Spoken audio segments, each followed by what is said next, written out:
Hello everyone, Shri कृष्णाय नमः। ओम नमो वासुदेवाय नमः। श्रीमद् भगवद गीता अध्याय 8वां, अक्षर ब्रह्म योग। ओम श्री वासुदेवाय नमः। अर्जुन ने कहा, हे पुरुषोत्तम, वह ब्रह्म क्या है, अध्यात्म क्या है, कर्म क्या है, अधिभूत नामों से क्या कहा गया है और अधिदेव किसे कहते हैं। हे मधुसूदन, जहाँ आदि यज्ञ कौन है और वह इस शरीर में कैसे है, तथा युक्त चित्त वाले पुरुषों द्वारा अंत समय में आप किस प्रकार जानने में आते हैं।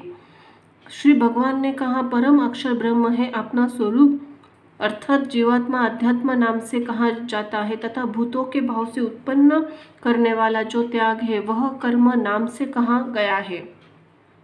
उत्पत्ति विनाश धर्म वाले सब पदार्थ अधिभूत है। हरिण्यमय पुरुष आदिदेव है। हे देहधारियों में श्रेष्ठ अर्जुन, इस शरीर में वासुदेव ही अंतर्यामी रूप से आदि यज्ञ हूँ। जो पुरुष अंत काल में मुझे स्मरण करता हुआ शरीर को त्याग कर जाता है, वह मेरे साक्षात स्वरूप को प्राप्त होता है। इसमें कुछ भी संशय नहीं है। जिस भी भाव को स्मरण करता हुआ शरीर का त्याग करता है, उसको ही प्राप्त होता है, क्योंकि वह सदा उसी भाव से भावित रहता है। इसलिए हे अर्जुन, तू सब समय निरंतर मेरा स्मरण कर और युद्ध भी कर। इस प्रकार से मुझ में अर्पण किए हुए मन और बुद्धि से युक्त होकर तू निसंदेह मुझको ही प्राप्त होगा। हे पार्थ, यह नियम है कि परमेश्वर के ध्यान के अभ्यास रूप योग से युक्त दूसरी ओर न जानने वाले चित्त निरंतर चिंतन करता हुआ मनुष्य परम प्रकाश रूप दिव्य प्रकाश को अर्थात परमेश्वर को ही प्राप्त होता है। जो पुरुष सर्वज्ञ अनादि सबके नियता सूक्ष्म से भी अति सूक्ष्म सबके धारण करने वाले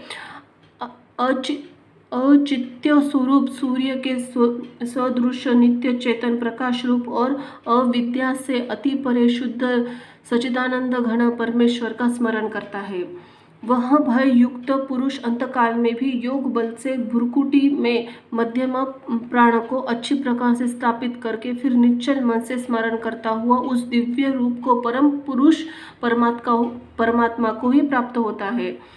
वेद के जानने वाले विज्ञान जिस सच्चिदानंद रूप परम पद को अविनाशी कहते हैं, असक्त रहित यज्ञशील सन्यासी महात्मा जन जिसमें प्रवेश करते हैं और जिस परम पद को चाहने वाले ब्रह्मचारी लोग ब्रह्मचर्य का आचरण करते हैं, उस परम पद को मैं तेरे लिए संक्षेप रूप से कहूँगा।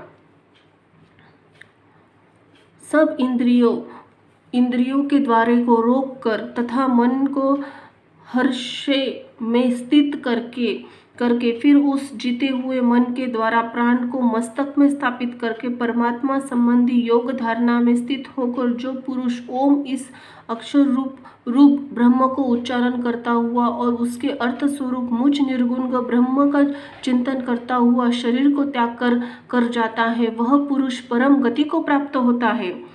हे अर्जुन, जो पुरुष मुझ में ही अनन्य चित्त होकर सदा ही निरंतर मुझ पुरुषोत्तम मम को स्मरण करता है, उस नित्य निरंतर मुझ में ही युक्त हुए योगी के लिए मैं सुलभ हूँ, अर्थात उसे सहज ही प्राप्त हो जाता हूँ। परम सिद्धि को प्राप्त महात्मा जन मुझको प्राप्त होकर दुखों के एवं क्षणभंगुर पुनर्जन्म को नहीं प्राप्त होते, दुखों के घर एवं एक क्षणभंगुर पुनर्जन्म को प्राप्त नहीं होते। हे अर्जुन, ब्रह्म लोक युक्त सब लोग पुनरावृत्ति है, परंतु हे कुंती पुत्र, मुझको प्राप्त होकर पुनर्जन्म नहीं होता, क्योंकि मैं कालांतित हूँ। ये सब ब्रह्मादि के लोग काल के द्वारा सम्मित होने से अनित्य है।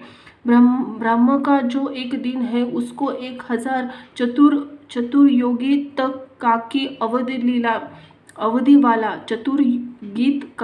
अवधि वाला और रात्रियों को भी 1000 चतुर्गीत की अवधि वाला जो पुरुष तत्व से जानते हैं, वे योगी जन काल को भी तत्व को जानने वाले हैं।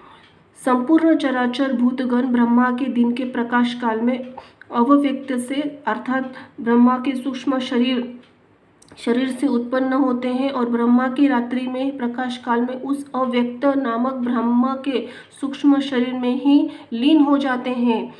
हे पार्थ, वही यह भूत समुदाय उत्पन्न होकर प्रकृति के वश में हुआ रात्रि के प्रवेश काल में लीन होता है और दिन में प्रवेश काल में फिर उत्पन्न होता है।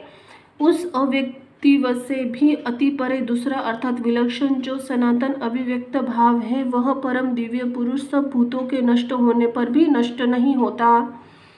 जो अव्यक्त अक्षर इस नाम से कहा गया है, उसी अक्षर नामक अव्यक्त भाव को परम गति कहते हैं तथा जिस सनातन अव्यक्त भाव को प्राप्त होकर मनुष्य वापस नहीं आते, वही मेरा परम धाम है। हे पार्थ, जिस परमात्मा के अंतर्गत सर्वभूत है और जिस सच्चिदानंद घन परमात्मा से यह समस्त जगत परिपूर्ण है, वह सनातन अव्यक्त परम पुरुष तो अनन्य भक्ति से ही प्राप्त होने में योग्य है। हे अर्जुन, जिस काल में शरीर त्याग कर गए हुए योगी जन तो वापस न लौटने वाले गति को और जिस काल में गए हुए वापस लौटने वाले गति को ही प्राप्त होते हैं, उस काल को अर्थात दोनों को मार्गों को मैं कहूँगा। जिस मार्ग में ज्योतिर्मय अग्नि अभिमानी देवता है, जिस दिन का अभिमानी देवता है, शुक्ल पक्ष का अभिमानी देवता है, उसके उत्तरा के 6 महीनों का 9 का अभिमानी देवता है, उस मार्ग में मरकर गए हुए ब्रह्मवेत्ता योगीजन उपयुक्त देवताओं द्वारा क्रम से ले जाकर ब्रह्म को प्राप्त होते हैं। जिस मार्ग में धूमाभिमानी देवता है, रात्रि अभिमानी देवता है तथा कृष्ण पक्ष का अभिमानी देवता है और दक्षिणायन के 6 महीनों का अभिमानी देवता है, उस मार्ग में मरकर गया हुआ सकाम कर्म करने वाला योगी उपयुक्त देवताओं द्वारा क्रम से लिया हुआ चंद्रमा की ज्योति को प्राप्त होकर स्वर्ग में अपने शुभ कर्मों का फल भोग कर वापस आता है। क्योंकि जगत के ये 2 प्रकार के शुक्ल और कृष्ण अर्थात देवयान और पृथ्वीयान मार्ग सनातन माने गए हैं, इसमें एक द्वारा गया हुआ अर्थात जिससे वापस नहीं लौटना पड़ता, उसको परम गति को प्राप्त होता है और दूसरे के द्वारा फिर वापस आता है अर्थात जन्म और मृत्यु को प्राप्त होता है। हे पार्थ, इस प्रकार दोनों मार्गों के तत्व से जानकर कोई भी योगी मोहित नहीं होता। इस कारण अर्जुन, तू सब काल में समबुद्धि रूप से योग से युक्त हो अर्थात निरंतर मेरी प्राप्ति के लिए साधन करने वाला हो। योगी पुरुष इस रहस्य को तत्व को जानकर वेदों के पढ़ने में तथा यज्ञ तप दान आदि के करने में जो पुण्य फल कहा गया है, उन सबको निसंदेह उल्लंघन कर जाता है और सनातन परम पद को प्राप्त होता है। श्री कृष्ण संवादे अक्षर ब्रह्म योगे नामाष्ट अध्याय संपूर्ण। ओम श्री वासुदेवाय नमः। धन्यवाद।